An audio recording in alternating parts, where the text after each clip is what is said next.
This is the original esport racing game. This is iRacing.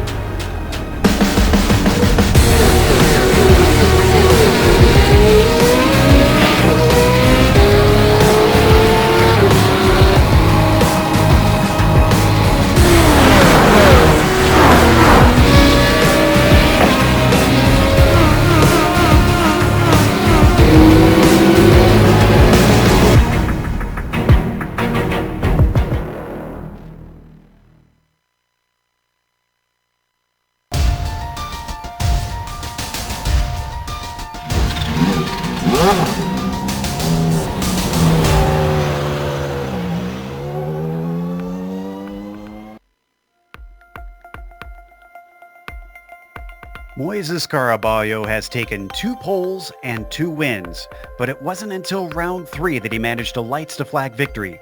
Yet without the drop races having come into effect on the points, it is actually Abner Acosta who leads the way. The only other winner thus far this season, Acosta seems consistent and wicked fast when he's on his game.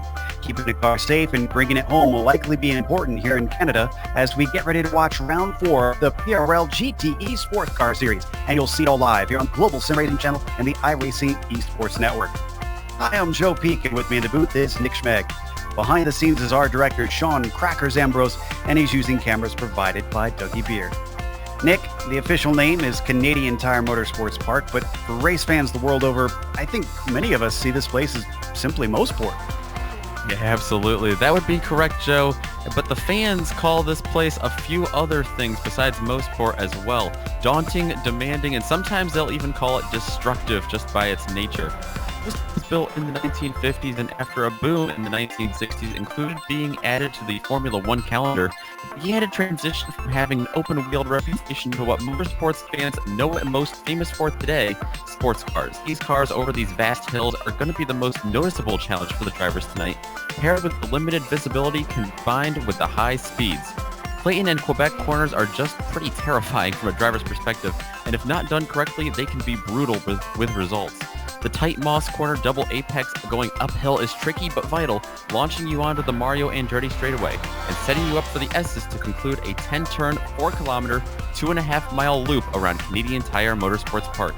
To get a better idea, though, of how to perform such a feat, allow me now to send you down to the track for the GSRC lap guide.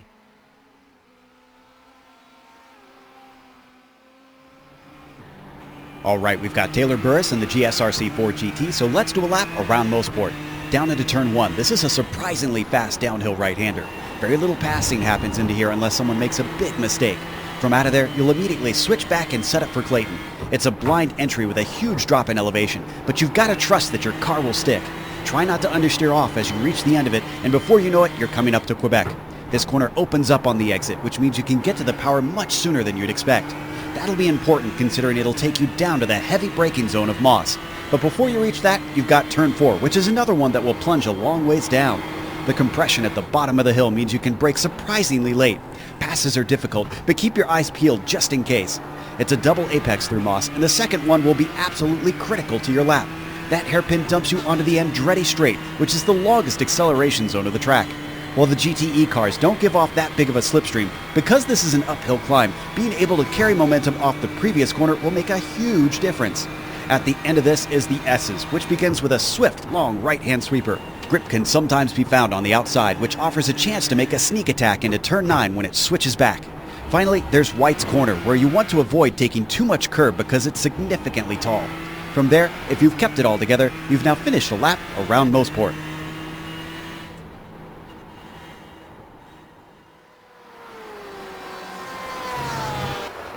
As always, today's race is of course brought to you by SIMSA. Simulation Motorsports Affinity provides many consulting services, from completely customizing simulators to managing teams, individual drivers, and complete events.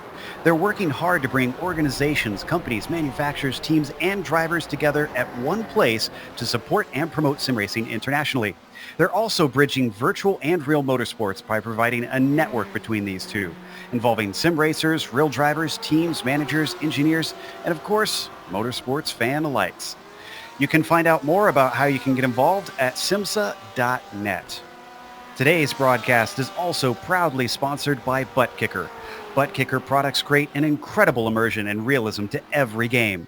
Feel every nuance and truly put yourself in the driver's seat. The winner of Division 1 here in the PRL GTE Sportscar Series will get a Butt Kicker Game or 2 or a simulation kit. Also, both drivers of the winning team in the team's championship will get a free t-shirt. Check them out at thebuttkicker.com. Speaking about those championships and what everybody's fighting for, though, Nick, what are the drivers and teams points looking like? Well, they're very interesting and a lot different from last year. Karl Modoff, after 3 rounds, he's not even on the graphic. He's actually down in 6th place. But at the top, it's Abner Acosta, the only driver in the whole field here in Division 1 to finish in the top 5 in every single race.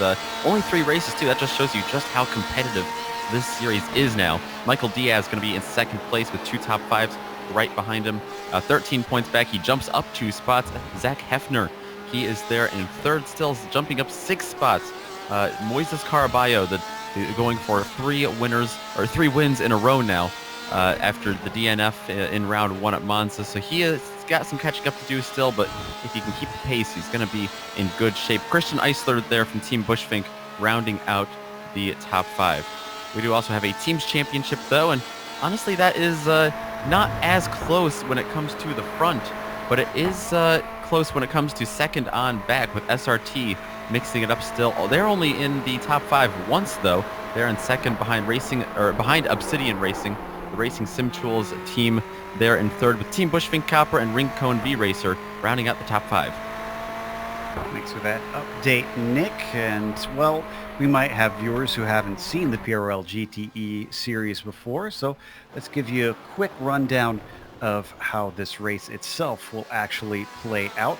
As we mentioned, we are in round 4. They do have 1 drop week.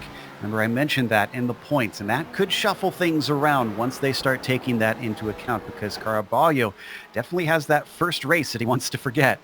Now, there are 4 different cars that are taking part. They've all been balanced by that dreaded word, the BOP, but there's different makes: the Porsche, the Ferrari, Ford, and the BMW. This is 60 minutes this season. If you have been watching, you're just joining this season and have skipped out on the first 3 races. They used to be 45 minutes, now they're 60, but it is still 1 pit stop. They've limited the fuel compared to the real cars, so they are forced to come in and take one to complete the race distance. They also have that incident cap you see at the bottom, so drivers could DNF. Now, granted, this track is known for punishing single mistakes very quickly, so I don't anticipate we'll see many drivers run afoul of that incident cap. If anything, the bigger concern, is probably the fact that they have no spare car to save them in case that happens. And as always, this series is being broadcast on the iRacing eSports network. Make sure and go over to the YouTube page. If you haven't subscribed yet, you'll see a big red button that says subscribe. Click that and you'll get all of IESN in your YouTube feed, including each and every week of the PRL GTE Sportscar Series. Currently, qualifying is out on track, and Michael Diaz is actually your provisional pole sitter. Caraballo is closely following. He has been incredibly fast for the poles so far this season. And as we watch Diaz coming up the Mario Andretti straight, a little bit slow. Looks like he's maybe on a warm-up lap and just coming up to the line as he tries to find himself some clear track and stay out of everybody's way. Modoff is back on his game. He was good in warm-up, Nick, and it looks like he's not going to have the same problem in this qualifying as he had last time.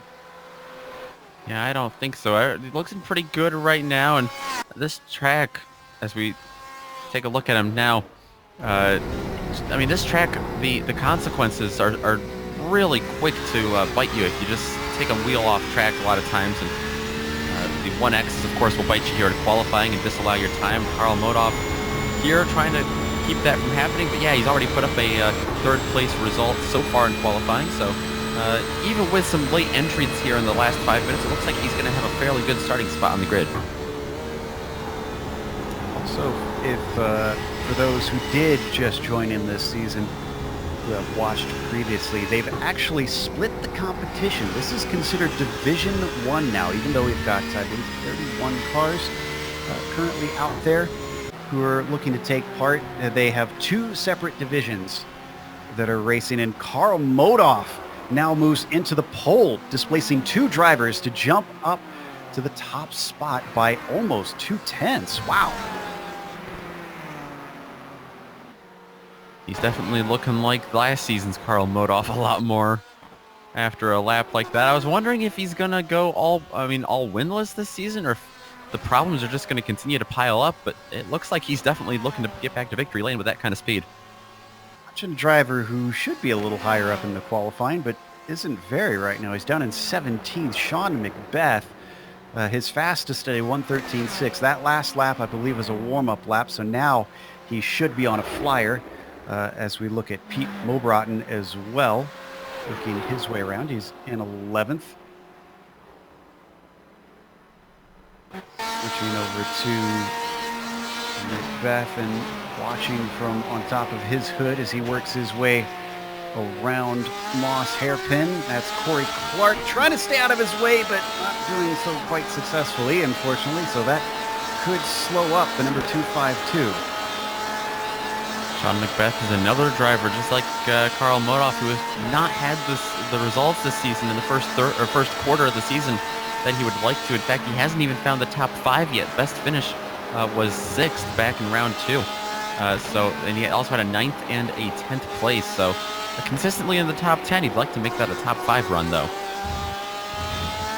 All right, let's see what this timed lap holds. And it is faster, actually. 4/10 faster. That's good enough for 8th place. That looks a little more representative of what we're used to seeing from Macbeth. Question is, can the driver who has really been probably one of the fastest we've seen all season long, Moises Caraballo, get himself back on the top? He's just exiting out of the pits now and on his warm-up lap. So I think the 8:27 is going to get around in time for maybe 2 more laps. It's going to be a little tight. They definitely log the laps off pretty quickly here, just over a minute and 12 seconds. They absolutely do. And whenever we've got a short lap, that always worries me a little bit because, and especially on a track like this where there's very few long straights. What about lap traffic, Nick? Do you think this is going to be an issue? Yeah, I definitely expect that. I think it's safe to say we're going to deal with some lap traffic, especially those front runners with 30 cars here, 31 cars actually here at Motorsport. I definitely think that it might get a little difficult, especially with passing being so difficult here. You can stay out of a way, but we've seen it already a couple times in qualifying. You can stay out of someone's way, but you're still going to throw them off pretty significantly in most of these turns. Modoff starting another lap. Diaz is actually coming across now. He's in second currently, and that one did not count for Diaz, so I think he's just starting a flyer of his own. What about our only other winner so far this season, Abner Acosta? He just started another lap. He's got a 13.1 on the one before that lap as his fastest, good enough for 5th place. And currently, Abner Acosta is the only driver in the field who has gotten top 5s in all 3 races. I mentioned that consistency. Can he continue that trend at today's race? That's the question. Yeah, he doesn't have a win. Actually, he does have 1 win, but if he doesn't have, the wins like Carballo has and the momentum, he does have that momentum from being consistent. And it's given him a 13-point lead right now in the standings. So if he can keep that up this season, it's going to show that the wins are not necessarily what's going to matter. It's these really good, consistent top 5 finishes. Watching Abner Acosta, who is actually just ahead of Diaz. So Acosta will go across first. And this one, a 1:13.1, just less than a 10th slower than his fastest so far. And Diaz as well, not able to improve, about 2/10 down of his fastest lap. 10 seconds left now as Karl Modoff starts his last flying lap. This is Carballo. Caraballo comes through the S's. Moises having just one more turn to go, and the checkered flag comes out. So this is it for him. He's got to try and get himself onto the front row. And a 1:12.8 is good enough for that. Second place, just outside of Modov. Here comes Macbeth now. Coming through turns 8 and 9, and then White's corner to follow. 252 Porsche. A little bit of an awkward line through that last bit of the lap, and he knows it. He immediately pulls over. That was a bad one for him, so he will not be able to improve on that 10th place. Just a couple spots back. Nick Harwood and another Porsche coming through the S's. I'm watching Zach Hefner as well, who's coming across, and wow, Hefner with a horrible qualifying from what we've seen from him in the past. He is 17th. That is a Ferrari that we might see climbing up the order as things go on. And I don't believe we have anybody else who is able to complete a lap. That should be everybody, because Hefner is the last one out there still running. We know he came across the line after the checkers. So with that, we have a grid set. Let's go through our starting order and tell you how things will kick off. Karl Modov gets himself a pole with Moises Caraballo starting in P2. Michael Diaz will be P3 on the inside of row 2. Javi Utreres will be starting in 4th. Abner Acosta got a podium last time around. He'll be starting from 5th. He's got a few cars to pass if he wants to get another podium. Andrew Caron starts in 6th position with Christian Eisler in 7th. Nick Harwood will be P8. And then it's Tony Costello in 9th. And Leif Peterson, great qualifying for him in the top 10.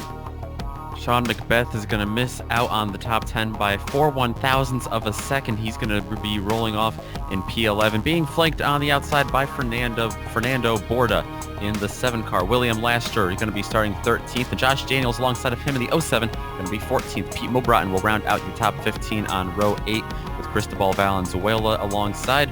Zachary Hefner behind them. You mentioned he might be climbing up to the field. We'll have to see if he can, alongside Pablo Valenzuela Uribe in 18th. Row number 10 going to be Justin Rame and Michael Stogbauer.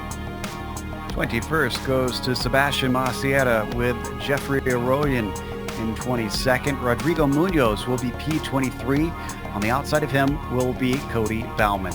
Then Corey Clark starts in 25th. Andre Espinoza P26. And Tyler Gilmet in 27th. Joey Trungale and Matthew Hall were the last 2 drivers to get times in. Then you get to drivers who didn't manage to put one down. Takeshi Kita will be starting from 30th. And Sean Wright, who does not appear to be in the session, would start 31st, but we'll see if he actually manages to come in and take the grid. He's going to run out of time soon to try and do that, because our Porsche pace car will take off pretty quickly here. Let's take a quick glance at the weather while we wait for them to do their pace lap as we pull that up. And looking at the track temperature, Nick, is this going to cause more complications for drivers? Probably. I don't know if it's going to be as noticeable as maybe other tracks, just because we have so many hills here, and I'm not sure if that's going to be as effective being over 100 degrees Fahrenheit there, but I definitely think they're going to feel it in those wide swooping turns, maybe even the S's, which are pretty flat as well. They're going to be sliding a little bit more there, so they might need to make a couple of adjustments, air pressure adjustments and whatnot before they get out on the track, but they're going to have a challenge regardless of the weather, I think, as the pace lap, it looks like, beginning to roll. Indeed, that Porsche pace car leads them away and through the first plunging corner around the outside of that pit exit. We'll go racing for 60 minutes here soon in round 4 at Canadian Tire Motorsports Park. We're on a string of 2 wins in the last 2 rounds from Moises Caraballo. It could have been 3. He started from the pole at Monza, but was wrecked in the very first corner and could not come back to recover. Today, as he starts it from 2nd place, he's in a good spot to continue and make it a hat trick, but Modov still searching for that first win this season. Looks like he's got the bit between his teeth. Yeah, he's only finished first and last so far this season, so right now starting second. I'm very interested to see what he's going to do here in turn one on lap one. A lot of times here at Motorsport, you can get a big outside swooping run there, but Karl Modhoff is going to be a tough one to try to get around. Certainly. Well, and that would put you on the inside of Clayton, but going too wide through Clayton, whether you're on the inside or outside, to me is almost always a risky move. I think I'd get nervous going too wide on the pace lap right now. I don't know if I'd want to do that at full speed. As they come now to the Mario Andretti straight. Speaking of speed, this is the fastest portion of the track, climbing a long ways uphill towards the S's. So this is where drivers should probably be looking for overtaking attempts. The question is, can they manage to get it done before they get to those S's in that fast entry? So they now look to get all squared up and get in a nice tidy order for that green flag.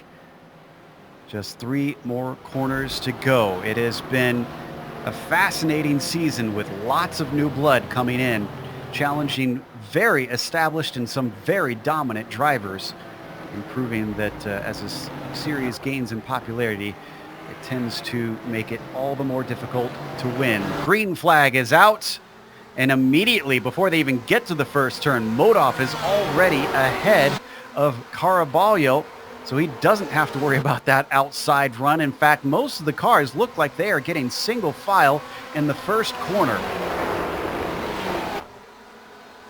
They are indeed. They head downhill now. Caraballo continuing to try to chase Modhoff, but yeah, most of them single file as they head back uphill.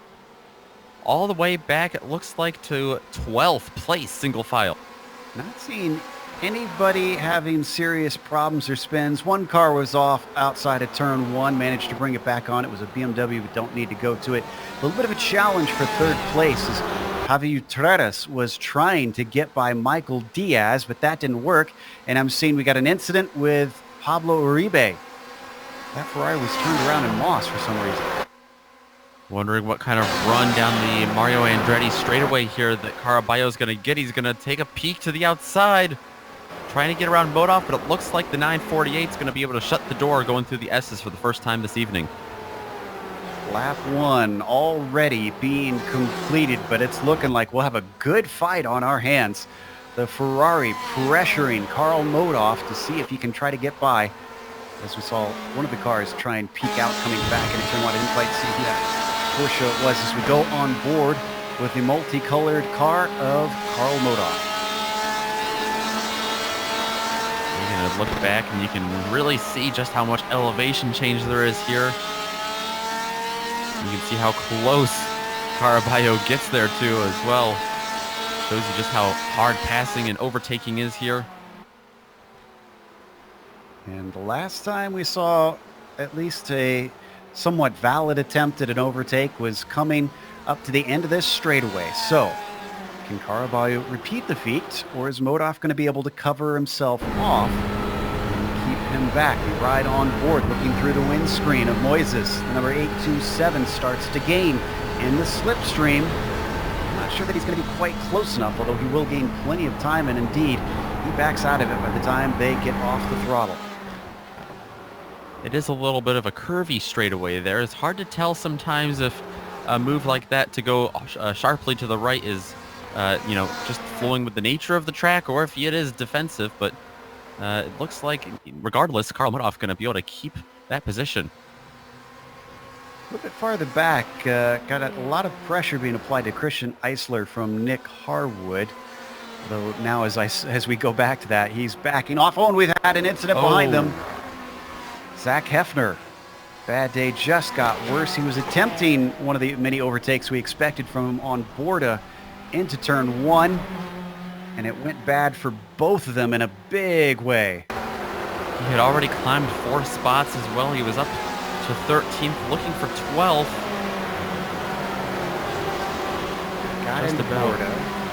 Yeah. Just about immediate consequences too. Watch it from above. Borda is in the black Ferrari that you see, Hefner in the white one. Yeah, hard to tell who really can be to blame for that. But regardless, it did result in 2 cars falling to the back of the field with some big damage.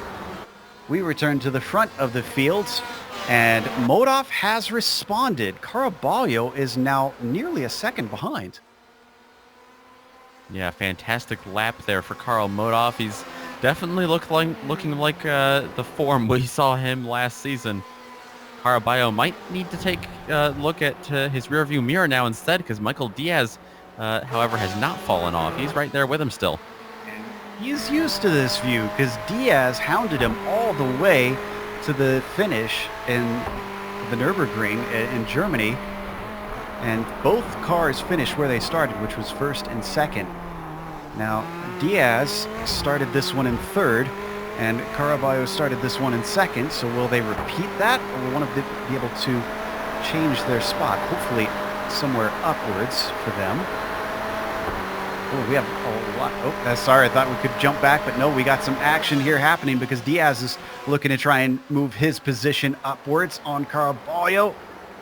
Not quite able to do it with that run up the Andretti straight. Utreras as well behind him, managing to gain. And this is forming a very tightly packed train. It really is. Caraballo really having to hold him off here. He's definitely shifted his attention to going defensive here. It looks like he goes a little wide there. Diaz really hugs the inside of turn number 1. Now this goes from second back to 6th position and includes Caraballo at the front, then Diaz, Utreras, Acosta, and Corone all together within roughly about a second and a half of each other.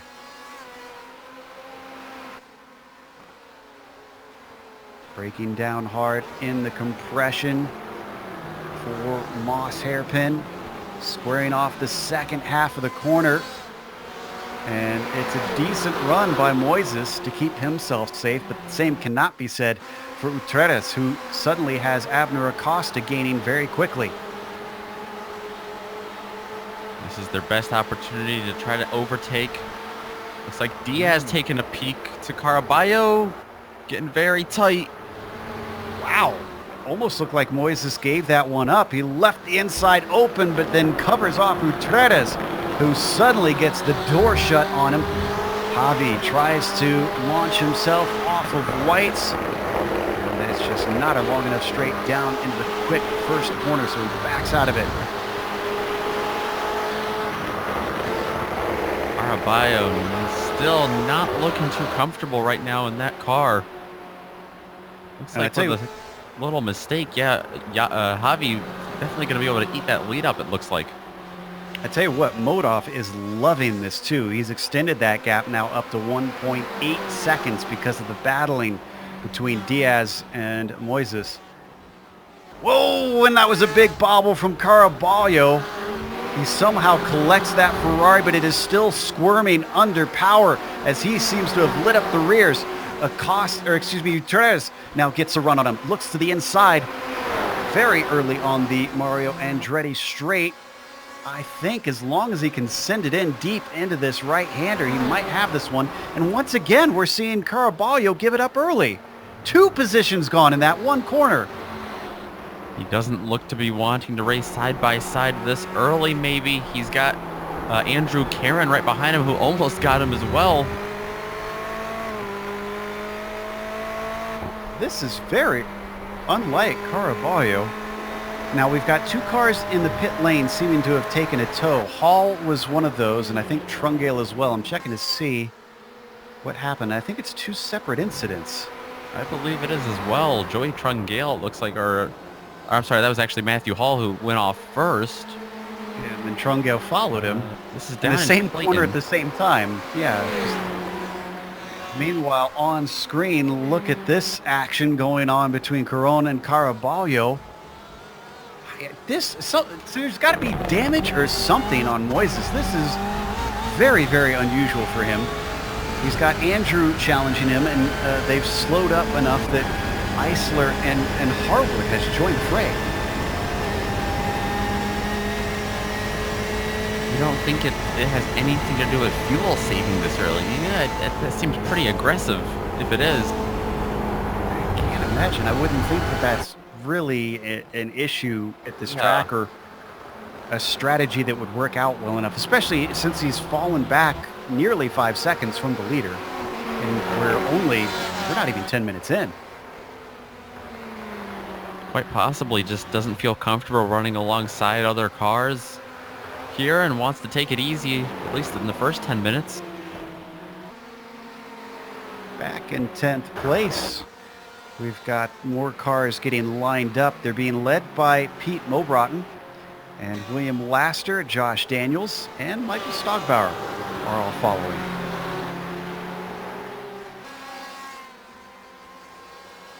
For the moment, Pete has a big enough gap that he doesn't need to feel too threatened, but one little mistake could certainly put him in a precarious position. He's got about half a second back to the forward of Laster. Mobratten's done a great job as well in this race. Started 15th, already up 5 spots into the top 10. Definitely the biggest mover that is in the top 10 now. Worth noting that Laster is our highest forward out there of the very few of them that are running today.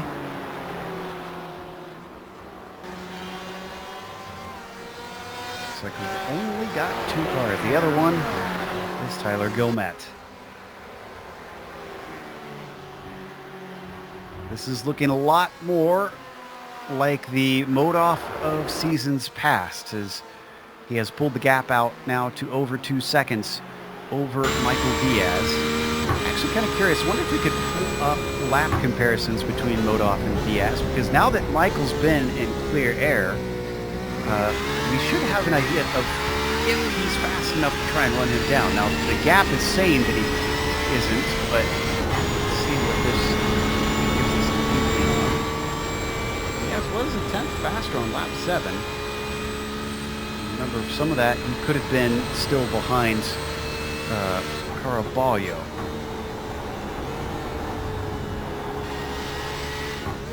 Oh, and did Acosta just overtake Gutierrez?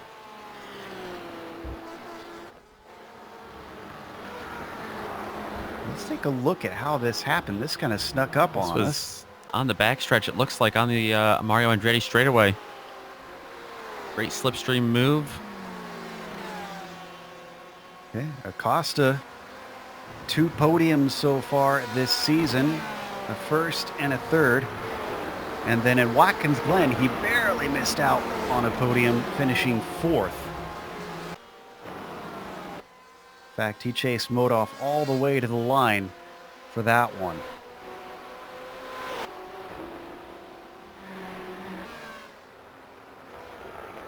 We got some side-by-side battling between Macbeth and Valenzuela. This is for 14th position. I almost think that Macbeth just either lost the position recently or had a failed overtake. He's going to go for another one. Ooh. The over-under down into the very difficult Moss corner. A little bit of curb upsets the car. He's not going to be able to get the launch that he needs, but Macbeth is digging deep in his book of tricks. He's trying to fight back. Remember, he started in 11th. He's back to 15th here, so he's looking to make up some ground that he lost. The slipstream on the outside of the first S here. Looks like he's going to be able to hold on to it. Wow, that was something else. So I wonder, could we get an onboard of that run into the Moss hairpin? I'm not sure that I've ever seen someone pull an over-under through the first apex like that. This is gutsy stuff. Look at this. Really off-camber turn there. I mean, it's going uphill. Just about did it. If he hadn't have clipped that curve, I think he almost would have had it. You can't see anything going through there anyway, or either way. I mean, regardless of whether or not he had the BMW right in front of him. He takes the position. On board. Great view on that replay. He is continued to fend off Valenzuela as we are back live once again. So Macbeth retains P14.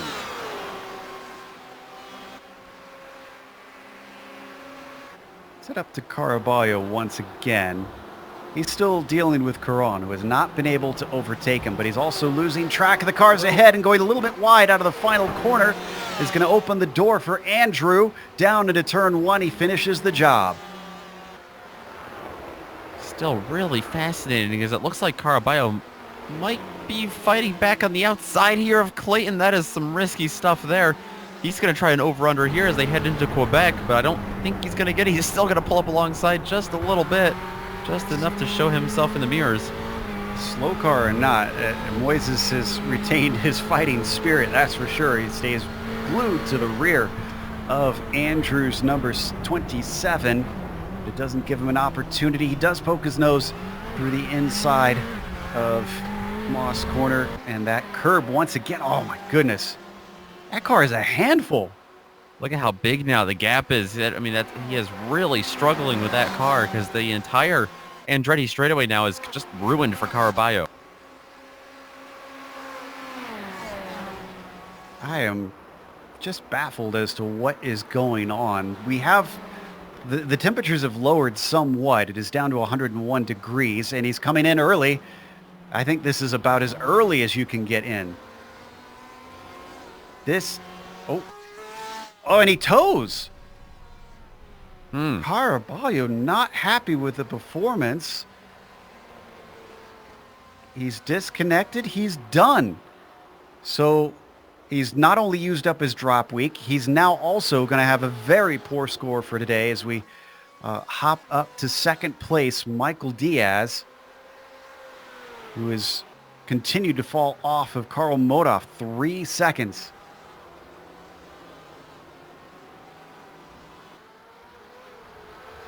Utreras still really hounding Acosta here. Oh, we had a car off in the wall. On the straightaway. Andrew Caron. Oh. Actually, you know what? I think he managed to avoid the wall. Let's look at the replay. Oh, I think he did it too. This is a heck of a drive here from Caron. Off into the dirty stuff. Just the way when I went to him, I saw him counter steering right there. I thought for sure, he must have slammed into those tires. No, he just was gathering it up, but he lost a lot of positions. He is back in 9th now. This is great news for Nick Harwood. Remember, he gained a position from the loss of Caraballo, and now with that off track for Andrew, Harwood is up to P5.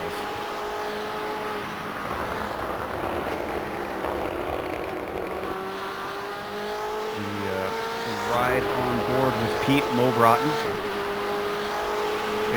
With Andrew Caron chasing Mobrotten as they come up to Tony Costello. This is actually for position. I'm not sure why Tony was slow as Pete gets a little loose on the entry into the hairpin. Tries to gun it off the corner, but he's awful slow. And Andrew Caron's now got the run on him. Really interesting what kind of line Mobrotten took there into Moss Corner. Didn't give himself much of a first apex, and now he's going to pay for it. Yep, the slipstream helps Andrew to the inside. The number 27 retakes 8th position. Next on his list is going to be Costello.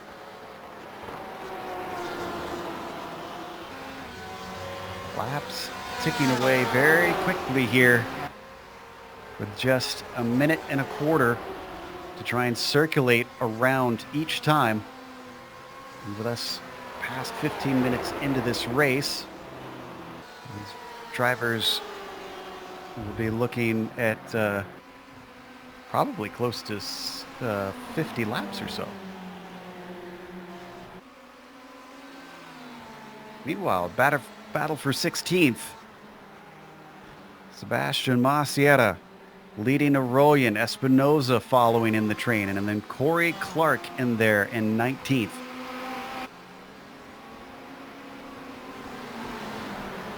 Arroyon and Maciera look to be the closest of any of these four. Arroyon chasing Maciera there for 16th. His been a hot spot for passing up the Mario Andretti straight. Maciera is a little bit under threat with Arroyo pulling that slipstream. Does he go defensive? Yes, he does. Holds just the middle of the track. Arroyo thinks twice about the overtake and backs off.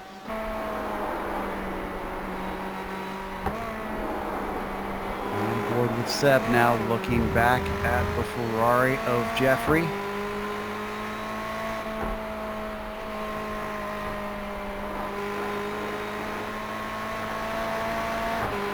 And so far we've seen that roughly 40 minutes is how far these cars can go on the fuel tank. And we are getting awful close to that mark, to that pit window being open. So, who are going to be our early takers? Oh, and what's going on with a car off track here? Not sure who that was that pulled over. That is Fernando Borda. That was a lapped car, and it looks like he was ahead of a long train of cars, so he's trying to pull over and stay out of the way. Yeah. And just simply stopped it at the side of the track until he got a gap.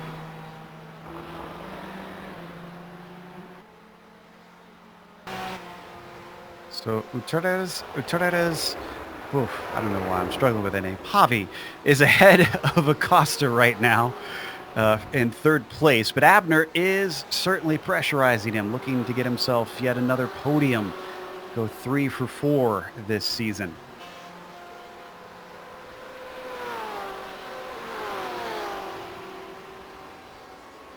Lunging down into the braking for the Moss hairpin. Just ahead of the second place Diaz is only about a second and a half up. So depending on the pace and depending on if they start battling, this could wind up being for P2. Definitely. Ooh, William Laster just had an off. He's falling down the order out of Moss. I think this was a solo mistake through the hairpin, similar to what we saw with Karen earlier. Very similar. The second apex there in Moss.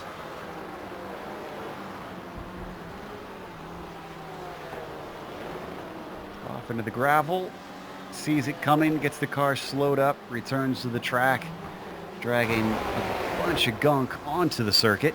But at least he can continue, but he's now down in 14th because of that move.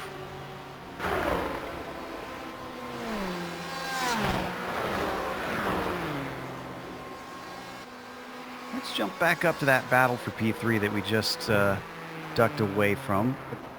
Acosta about a half second back. And Javi, within the lap that we last spoke of it, has chopped away at Diaz by a pretty significant amount. The gap was a second and a half. It is now 7/10.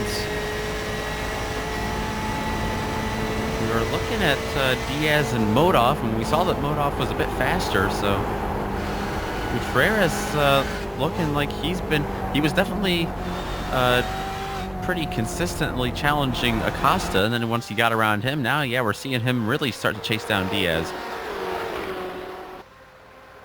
All three of these drivers have not gained on Karl Modoff. That is now 4 seconds between themselves and P1.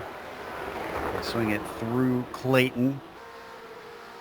And it is a 3 BMW train here, all following a Porsche distantly ahead.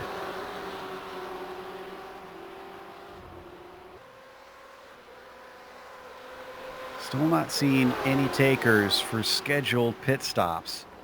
Everybody is out and continuing on.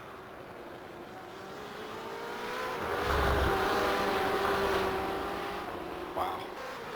Number 10 is on a tear. It is now down to 0.5 of a second, but behind Michael Diaz.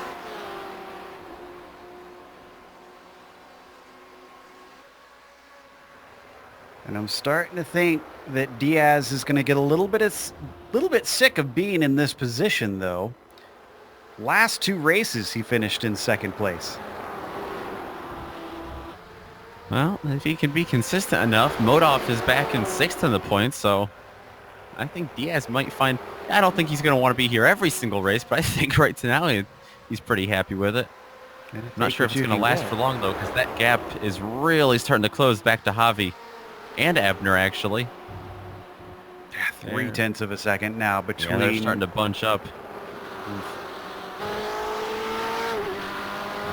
It's starting to look a little bit like it is a matter of time on when he'll be completely caught here and whether or not there will be an attack from that yellow BMW.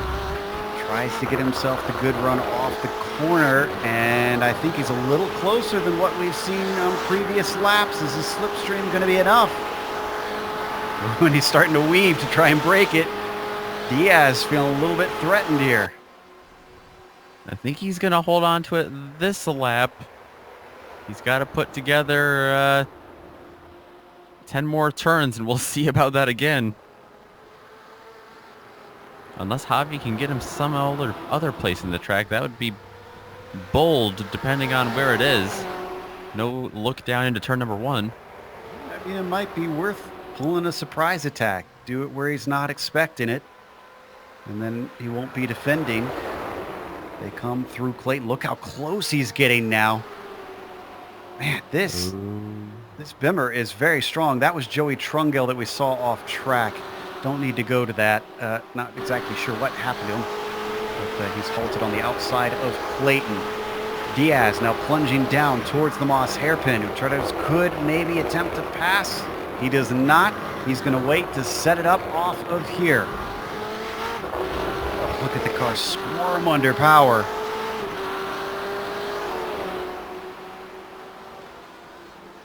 Don't need to go to it, but I can tell fans of Sebastian Masieta that he clipped the outside wall out of Clayton.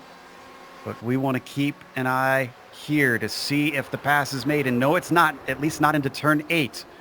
Gutierrez continuing to try and pull that slipstream up the Andretti straight, and it is not producing fruit.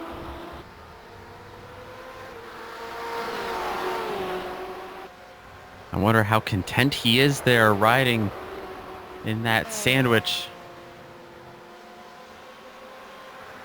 See, I think Acosta is the most content of these 3. He's just kind of watching to see what happens and what unfolds. Even if Acosta was in front of Gutierrez, I don't know if he'd be making a move there necessarily around Diaz, his teammate. So I think he is pretty content there. Acosta is our championship leader, so if anything, I would say that he probably would make a move to try to get around his teammate because he wants to try and take a championship here. So I'm sure Diaz does as well. A little farther down, Mo Broughton has himself a nice little fight. This is for P8 that he's trying to relinquish from the number 55, Tony Costello. Costello's going to stay defensive into turn 8. Mo Broughton tries to take it in deep, but can't get the car side by side. Another little peek into turn 9, and still nothing doing. Mo Broughton has continued to move up to the field. Very impressive run from him. Up 6 spots so far. And that's from a guy that we don't usually see make those long, impressive runs up to the top 10. So a great run for him. Looks like it's about to become 7 the way that he is hounding Costello. Looking for either a way by or maybe a mistake from the green and white number 55. He's coming off a top 10 last week at Nürburgring as well, so this could be somewhat of a breakout season for Pete. Ooh, takes it in awful deep. Almost looked like he clipped the gravel on the outside, but he keeps with him. In fact, he stays right underneath the rear wing, and this might be the time that he needs.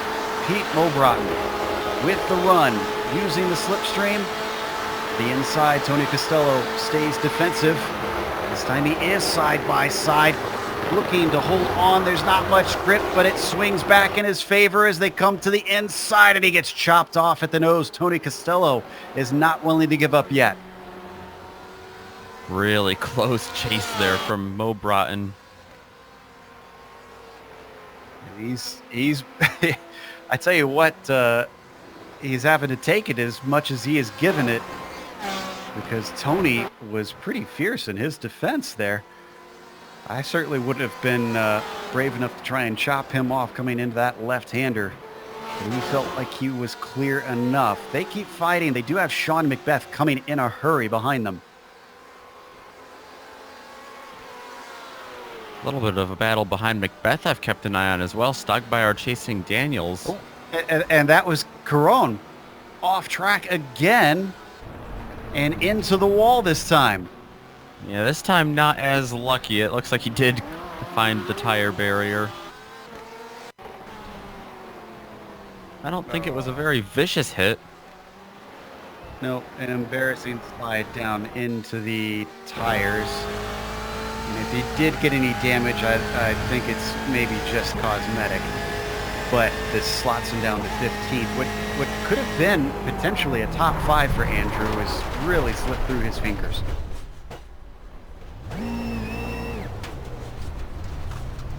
Ooh, Mo Broughton in.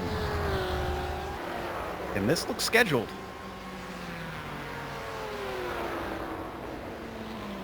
He hits his stall. Should be expecting about a 13 to 14 second stop. 11 seconds, just under 12 actually, for the number 15. Very fast stop. Nicely done. That'll bring him back out in 20th position. That's a perfect stop he needed there to keep him going. And critically, you could see he came out in front of a train of cars. Yeah. That's Rodrigo Munoz. So this gives him clear air to try and run. A lot of clear air, honestly.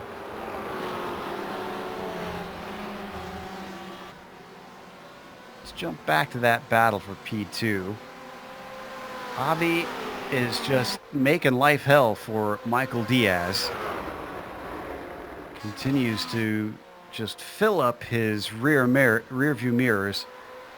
And they are now past halfway in the race.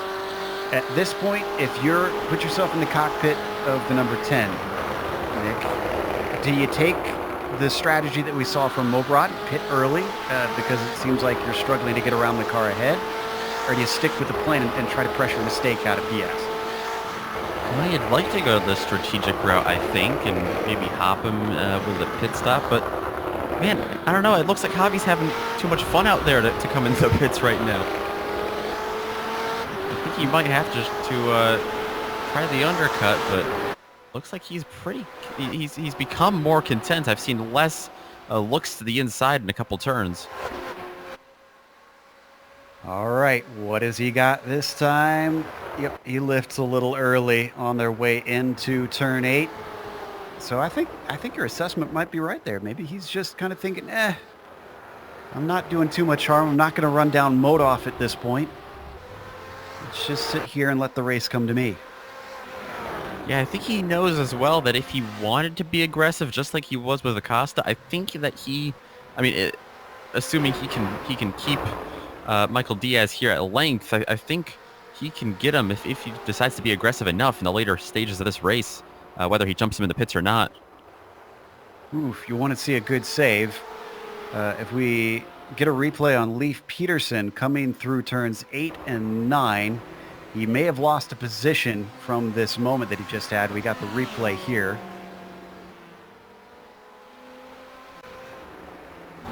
We just left when he went off track. We'll stay on this replay then until then. Oh, well, this is Clayton that we're seeing.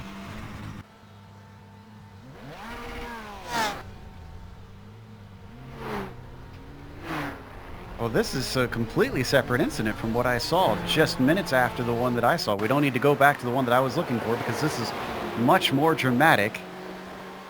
Poor Leif Peterson managed to save the car in one corner and completely lose it the next time through. He had the rears lit up, it looks like. We've seen that a couple times tonight, like with Carballo earlier. Just after making one mistake, it's so hard not to make another one just directly after it.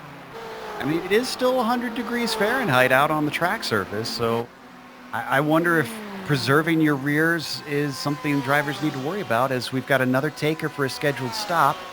This time it is Sean Macbeth.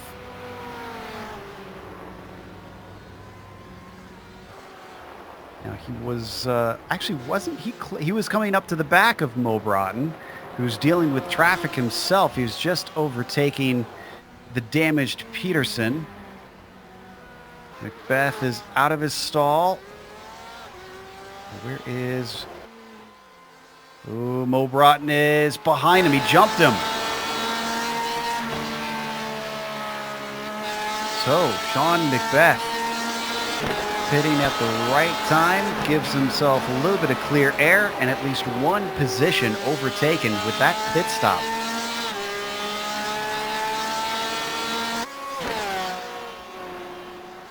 Still, not very many drivers have come in. Rodrigo Munoz has been in and out for a scheduled stop. We saw Peterson coming in, but that was not scheduled. He's getting the damage repaired from the replay that we saw.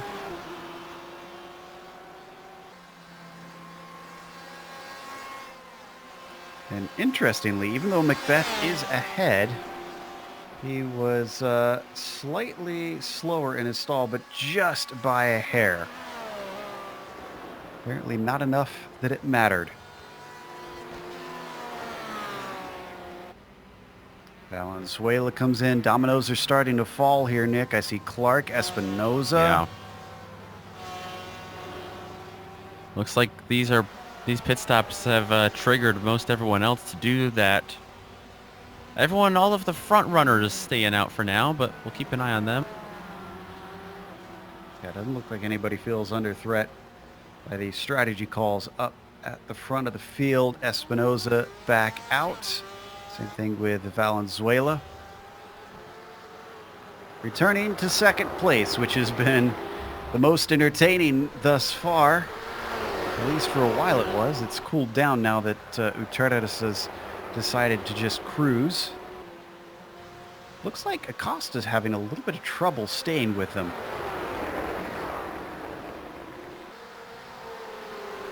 Oh, another front runner coming in. Tony Costello.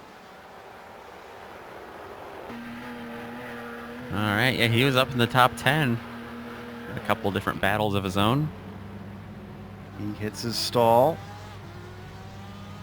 Waiting to get that fuel in. Sean Macbeth, I can tell you, is coming through whites. Costello still stationary, and he's out. Macbeth has got his speed up, and he's going to get by him as well. Costello also going to be jumped by Mo Broughton, who was in a fight with him. Well, this is interesting. It's starting to look like the undercut really counts for something, yeah. Although Costello's pit stop was a 13.8, so that's a little bit slower than both Macbeth and Mo Broughton. We're going to have to see if that means anything when it comes to that pack of 3 cars that was battling for second. They are still out there, Diaz, Uterres, and Acosta. Yeah, if any of them have a crew chief or someone helping them, they hopefully they're watching this and saying, pit now, get the advantage while you can get it.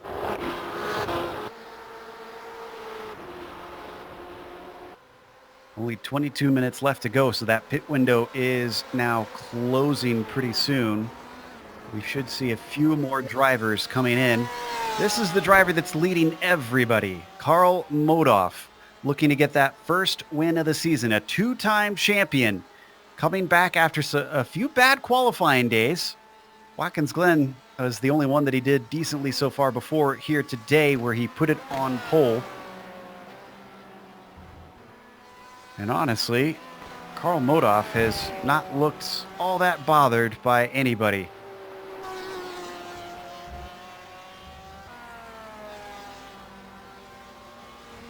All of the top 4 all stay out. So does Harwood in 5th, just continuing to pump out laps on his lonesome.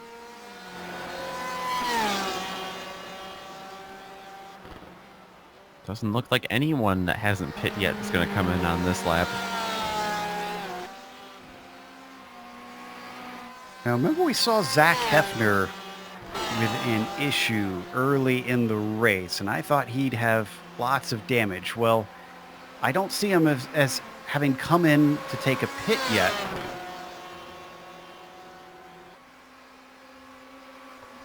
And okay, there we can see some of the damage on the car. It doesn't seem to be affecting him too badly because he's running 17th. And he's not elected to come in to repair that. He's happy with his pace. And that would tell me as well that when he does come in, he's only coming in for fuel. I don't think he's going to get too many of those repairs done.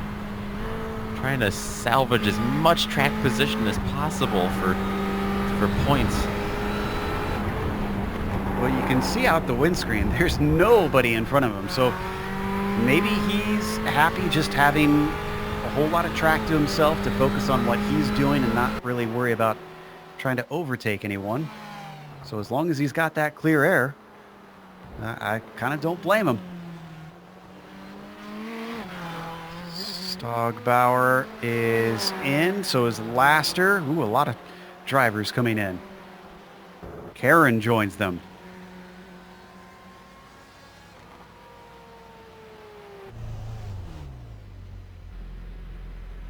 These guys, I think, maybe too far apart for any of them to really significantly come out differently. But we'll take a look. Yeah, Laster is going to come out just behind Stogbauer, but they are going to be in the midst of a little bit of a fight. This is Tony Costello, who has pitted, and he just sneaks in front of Will Laster. So that puts Costello into 13th, and we got a car off track. That is Masiero once again. Getting out of the way, it looks like. Ooh, Diaz is in. Okay. This was the driver leading the trio. Yeah.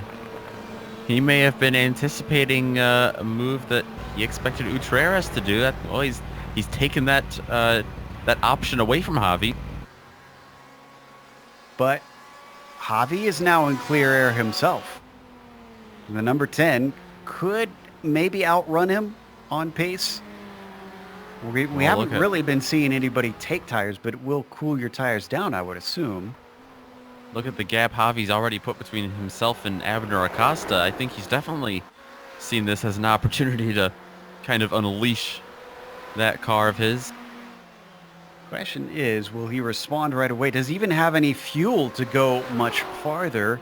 Or is this going to be it? Does he have to pit now to keep from running out?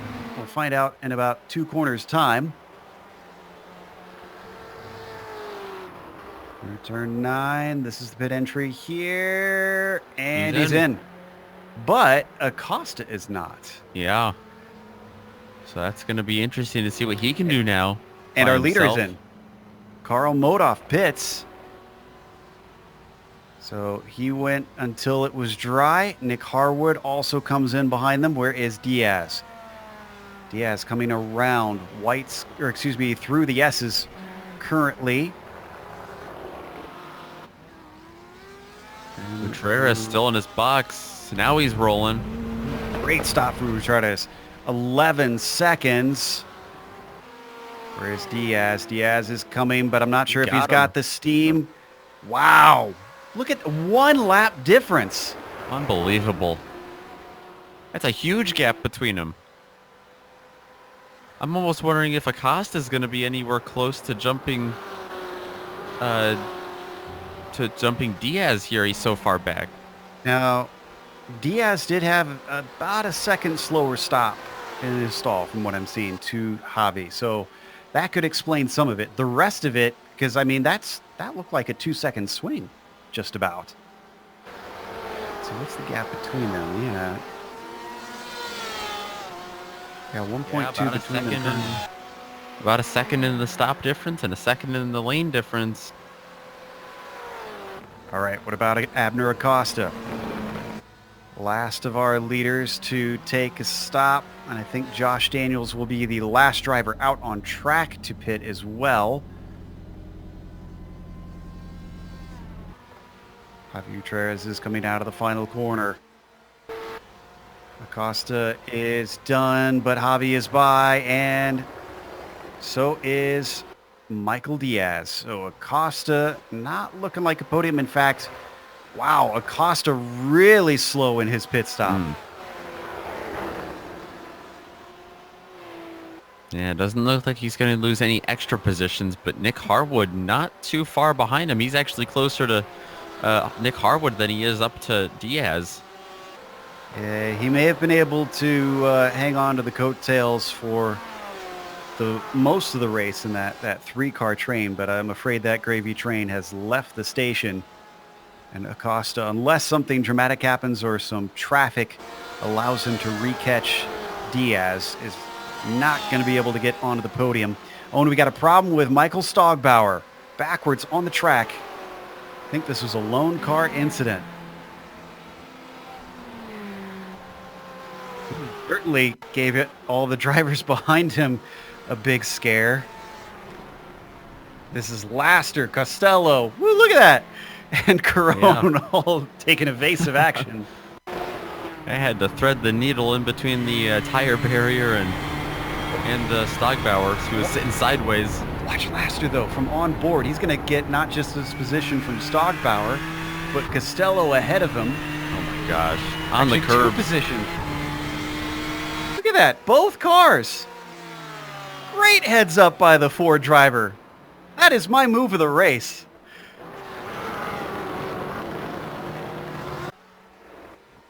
Sometimes keep your head on a swivel and be on your nerves, and so you'll find positions that you didn't think you could get. That bumps Laster up to P9.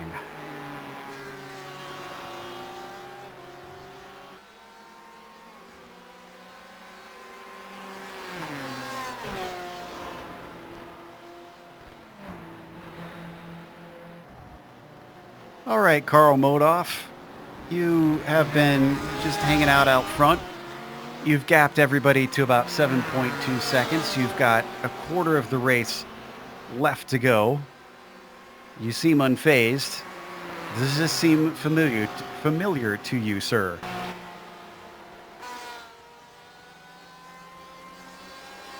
Tongue is doing awful today in trying to pronounce any words, frankly.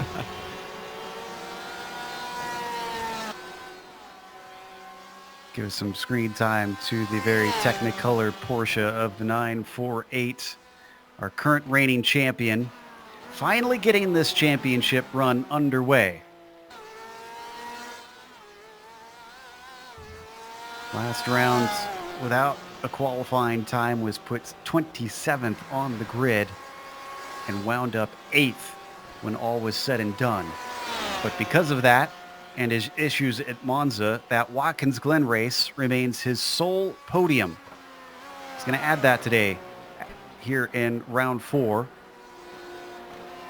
Jumping up to that top spot.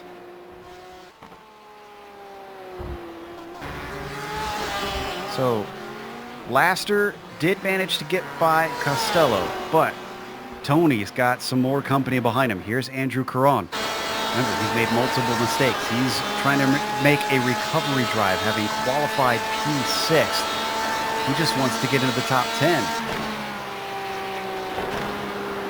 Yeah, very tight battle back here. And these are two guys we saw come into the pits pretty much together as well. And we saw them battling before that. Ooh, good run off the corner. That was a mistake from Costello, but it's so hard to pass into one. And that BMW driver knows it. He lifts before they get to the right-hander. Applying a lot of pressure here, though. He is. Caron is all over the back of him. Whoa, oh, as he has a big slide on his way through Quebec, dips the wheels off into the grass and saves it, but he loses a lot of ground. That's the third mistake of the day we've seen from Andrew. At least this one didn't send him into the wall.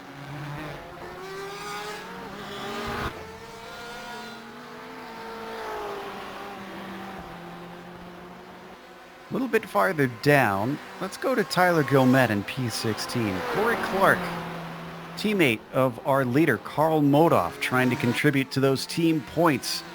He wants a t-shirt at the end of the season. And Gilmet, with a good run off of Moss Corner, will deny him a chance towards getting more points that would get him that wardrobe, but I don't think we'll see Clark give up on this quite yet. He's got 11 minutes left to try and get this one done. All he's got to do is get close enough to him so he can jump him on the Andretti straightaway and then try to hold him off through the S's on the last lap, but he's got to get close to him in the other 9 turns as well. And it looks like he's just struggling to do that right now. I wonder if Butt Kicker can get us some photos of what those shirts look like. I'm really curious. Maybe they have a target near the bottom of the back of the shirt to match their name. That would be good. Thinking out loud, I should probably not be in charge of marketing for Butt Kicker. Meanwhile, as we head up to Eisler, this is a battle for 6. Sean Macbeth started in 11th position, has climbed all the way to P7. Not sure that he's going to have anything for a top 5 today, as ahead of these two, it is nearly 10 seconds to the next car in line. But hey, one more position is more points on the board. So the SRT Porsche is going to try and put one over on the Iceman.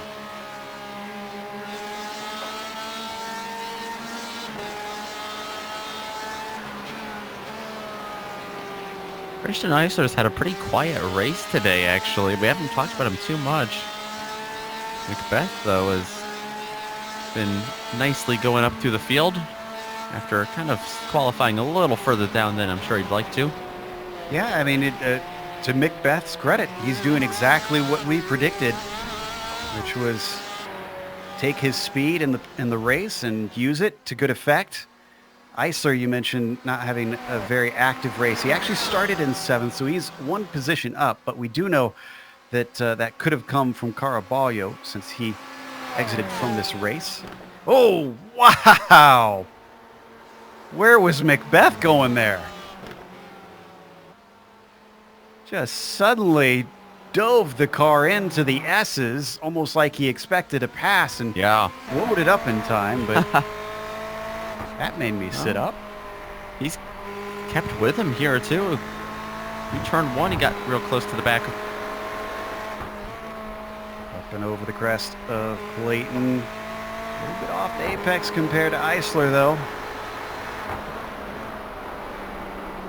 Porsche versus Ferrari between these two. Eisler in the orange Ferrari, the green, white, and black Porsche, Macbeth. Down to 8 minutes to go. Macbeth looking to use the rear traction of that German vehicle to try and get the run up the Andretti straight. He's close. Not as close as I think he needs to be, but boy, last lap certainly showed that he can send it in from very far back. How daring is he is the question. And is Eisler going to be watching another time that he just looks like he's going to try something and backs out of it?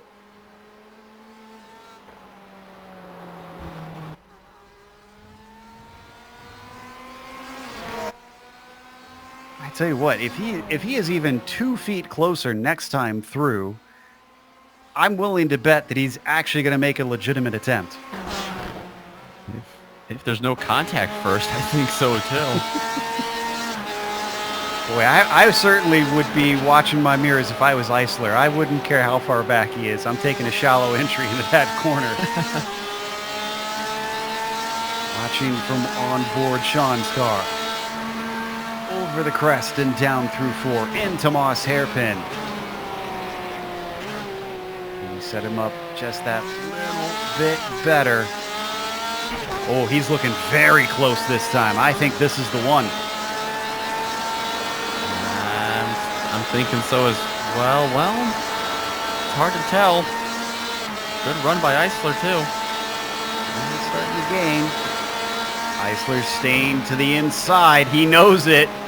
Yeah, he covers him off this time. Interesting. Macbeth not as gutsy, sending it around the outside. He must really like that shallow entry in this Porsche with the way that he's been driving that corner. Ooh, taking a lot of the exit curve, though. Not missing anything out front. All the drivers in front of these two are pretty well separated. So this is our best battle for the top of the field.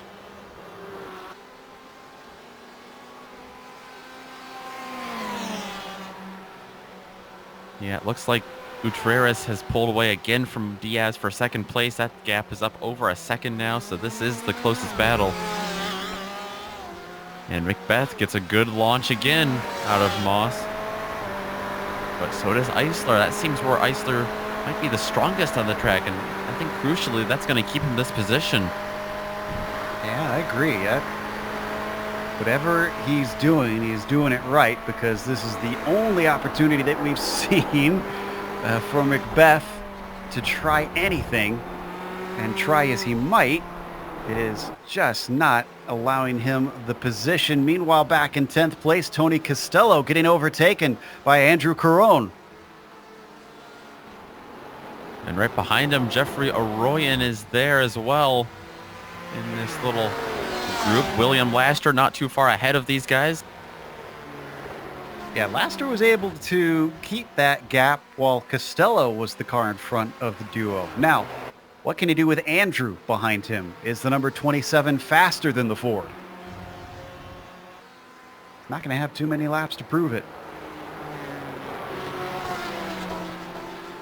Keep your eye on Jeffrey Arroyan, too. He looks awfully hungry behind Tony Costello right now for that position. That's back in 11th. Yeah, a number of cars that are seemingly very close to one another, but we've got to go back to Macbeth, because Macbeth is closing. It's the closest he has been. Eisler way to the inside this time, coming down into turn 8. Macbeth sends it in deep the long way around. The car starts to slide. That Porsche is going around. There's no saving it, and he loses out on a valiant attempt to take the position. In fact, Mo Broughton gets by before he can get going. Oh, I thought for sure he might be able to hang on to that. It was so close. Such a great chance. And that battle that we were wondering about, that's Laster, who's been held up coming through White's corner. That brings Caron closer. This is going to get even spicier now. Yeah, I honestly didn't think that, as Laster goes way wide around Clayton, Caron can't take advantage of it quite yet, but he gets awful close to the back. But watching Macbeth start to spin, the first thing that came to mind is the engine is way at the back of the Porsche. I do not think he's going to be able to grab that car.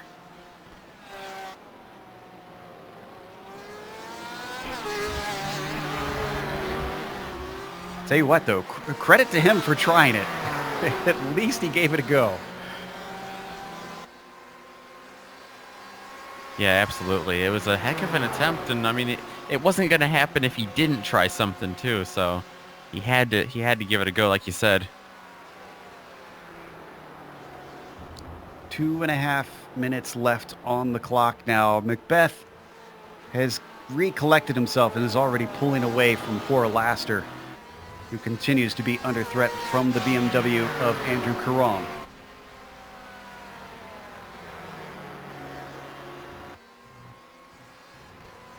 This is for 9th position that these drivers are fighting for.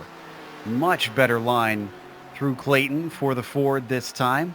No scare for the 307. If he keeps this distance, I think he'll be able to come home with that 9th place.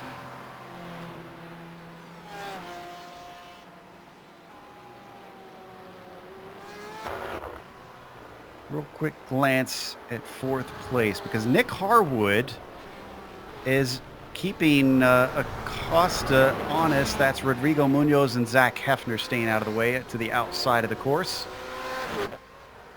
Just lap cars trying to keep drivers from inconveniencing other drivers. Actually, Hefner might be damaged because he is still off course. I think that might have been another incident with him. I'm not sure. Couldn't find it, but yeah, he looked pretty bad. He came together with Munoz. I don't think we have time for the replay, unfortunately, but the two did make contact, and I think it damaged the suspension of him.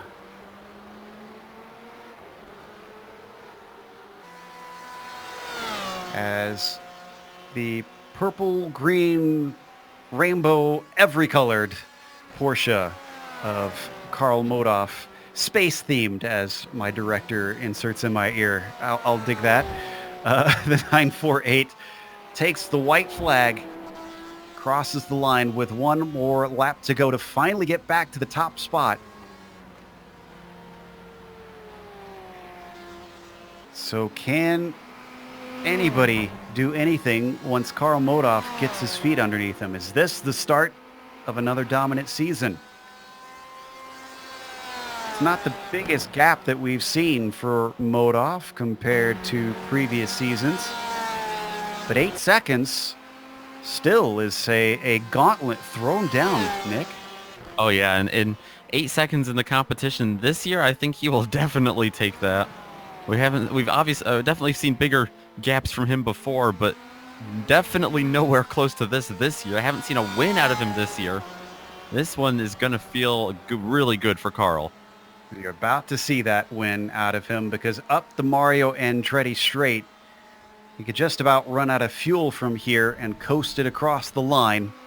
Just 3 more corners to go. Into the S's, he swings it. Some lap traffic in front of him, actually off track. Hopefully that doesn't compromise him. That is Sebastian Massieri. He slows up to make sure he doesn't run into him. Karl Modoff comes to the line, takes the victory here in round 4, his first of the season. Utredes follows him home into second place from 4th on the grid. And Michael Diaz does not finish second, but I don't think he's going to be happy with 3rd. Costa, still the only driver to have a complete top 5 finish in every race. 4th place for him this time through. Eisler comes home P6 ahead of Mo Broughton. And Macbeth stays ahead of Caron. Actually, did Laster get passed by both of them? Oh, he may have. Yeah, because Royan... Let's check the replay on where this happened. We were praising him so much. Yeah. He had to have gone off or something. We'll take a look here. Oh, you know what? It was a couple laps ago, and I think it was through Clayton. We saw him get close that one lap. Had to have that happened again.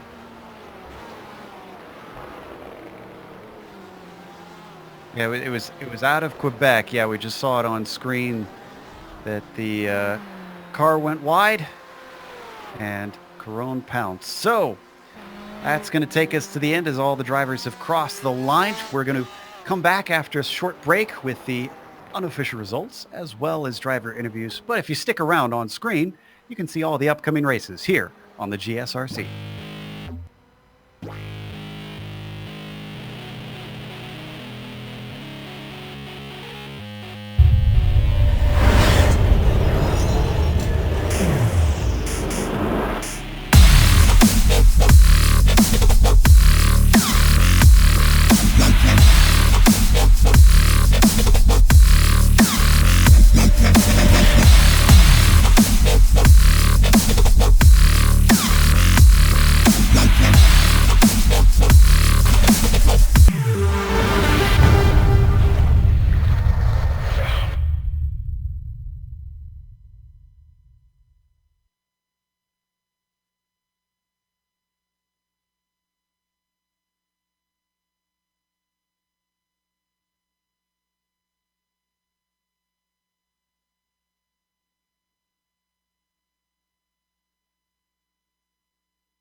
Welcome back to Motorsport, Canadian Tire Motorsports Park, where we watched round 4 of the PRL GTE Sportscar Series, and Karl Modoff, our two-time champion, is back at the top spot. His first win of the season from pole was followed there by the number 10 of Javi Gutierrez, who I have to say had a fantastic race, really ran this one beautifully.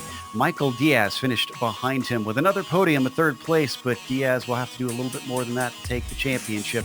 Abner Acosta, the championship leader coming into this one, got a fourth himself, with Nick Harwood finishing P5, having climbed from 8th. A bit of a quiet run, but a good finish.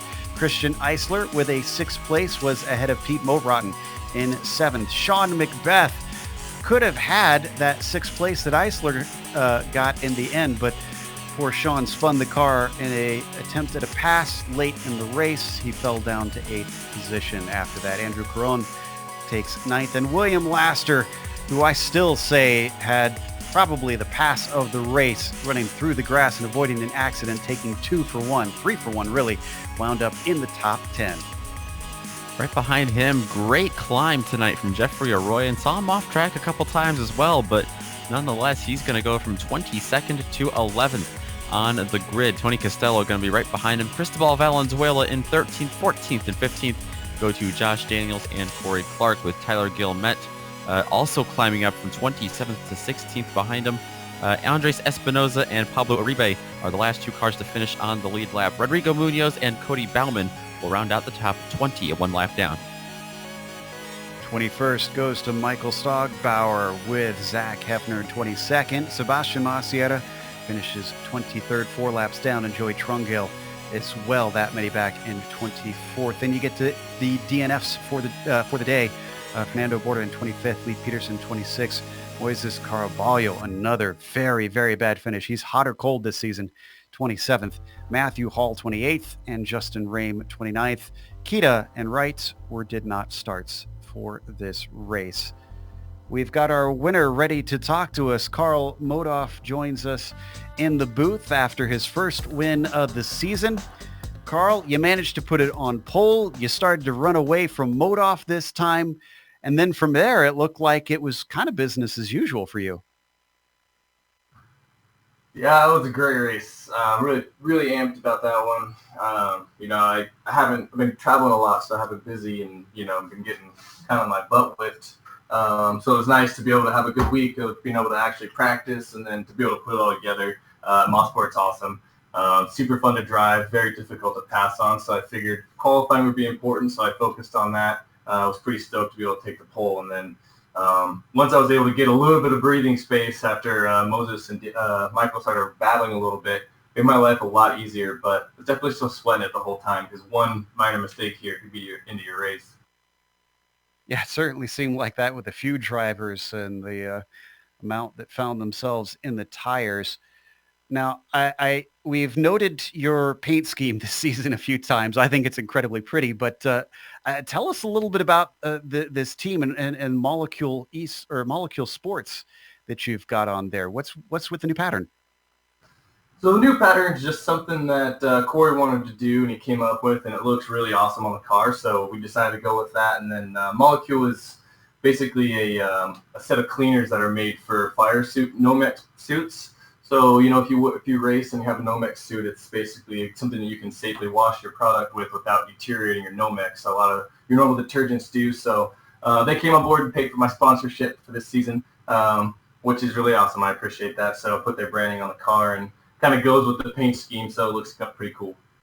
Well, I have to take it both they and you are very happy then you finally scored win number 1. Is this a sign of more things to come? I sure do hope so. I'm already looking forward to next week. So, I'm sure everyone will come back with their A game, and looking forward to another one like this. Well, we'll look forward to it as well. Congratulations. That was Karl Modoff, our winner here at Motorsport today. Nick is going to be talking to third place finisher Michael Diaz. I am indeed. And Michael, it was a third place finish for you tonight. We were kind of expecting coming into this, it might be another second place finish. You were 2 second place finishes coming into tonight in a row, but Javi just barely got you there at the end, it looked like. Yeah. First of all, how's it going, guys? Thanks for hosting. I really didn't have any practice all week. Just like yesterday, I got into the host that the guys from CRT make. Thanks for that. I was basically lost half the track. I had no idea really what I was doing. Yeah, well, still, I mean, honestly, very impressive run if to finish third like that. We saw you finish further back at Monza, but you're setting up quite a points run. It looks like here in the championship now. Yeah, that was my main objective today. Just finish the race. Have no major incidents. Just get as many points as I could get. Really, I got lucky to be in third because Moises had a problem and Abner had a fuel problem as well. So it was really just lucky today. Yeah, we saw you in the pits. Uh, we were wondering if, I mean, you got jumped there by Javi. Did you know what kind of strategy you wanted to have into this? You mentioned you had so little practice. Did that go through your head at all? The undercut or overcutting, any of that stuff? Not really. I was just driving as fast as I could and get whatever I could.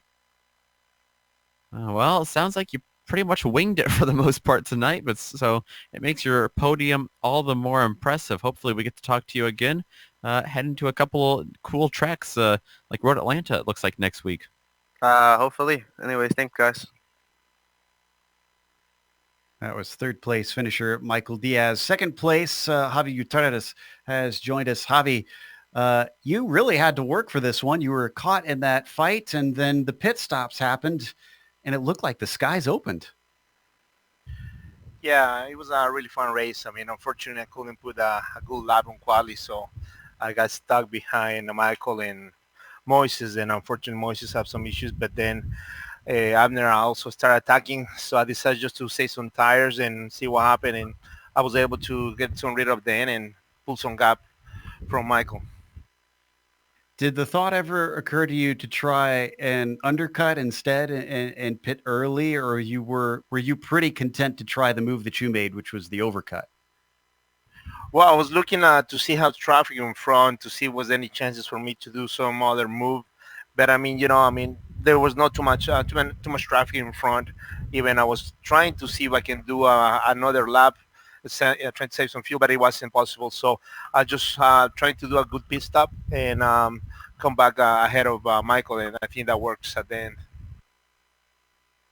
With the next track being Road Atlanta and there being at least a little bit more opportunity to pass, do you think a win might be on the cards for you? Well, yeah, I'm looking for, Road Atlanta is one of my favorite tracks. I've been there multiple times, and I'm able to race a couple of times there. So hopefully I can pull up a good shot, and who knows, hopefully a victory. We're looking forward to that. All right. We look forward to seeing if you could face off with the likes of Modaf Caraballo. Congratulations on a second place. Thank you, guys. It's Javi Gutierrez, who, as we said, climbed from the second row up to the second spot. And that's going to close things out for us today. Of course, a big thank you goes to our two sponsors for this season, both to Simulation Motorsports Affinity. Simsa.net is where you can find them and see if they can help you out, or if they can connect you to many of the various people that we discussed earlier in the broadcast in the real world and sim racing community. Also to Butt Kicker. Again, they are at thebuttkicker.com. Don't listen to me on the various t-shirt ideas, but we do have prizes that are up for grabs for the drivers thanks to Butt Kicker. Feel what you've been missing. Also thanks to iRacing. You can find them at their YouTube page, where they have a big red button that says subscribe. If you haven't clicked that, make sure and do that. You'll get all of their PRL GTE sports car series, as well as many other races in your YouTube feed. Thanks to the companies that provide the software and the hardware for our broadcast. You can see them listed here on your screen. And additional thanks go to June Lalonde, who provides our wonderful music. See the screen for how to get a hold of more of her great work. Thanks to the team today as well, Nick, Sean, and Dougie. If you'd like to find out more about GSRC, including upcoming races, you can find it at globalsimracingchannel.com. You can also check out our social media on Twitter at GSR Channel, Facebook at Global Sim Racing Channel, and Instagram at GSRC_Graham. As we mentioned, in a week's time, we'll be headed to Road Atlanta. That'll be Tuesday, July 16th at 9 p.m. Eastern. We also have upcoming races for other series listed on the screen, so check those out and mark them down on your calendar. However, until next time, race clean, race hard. We'll see you on the track.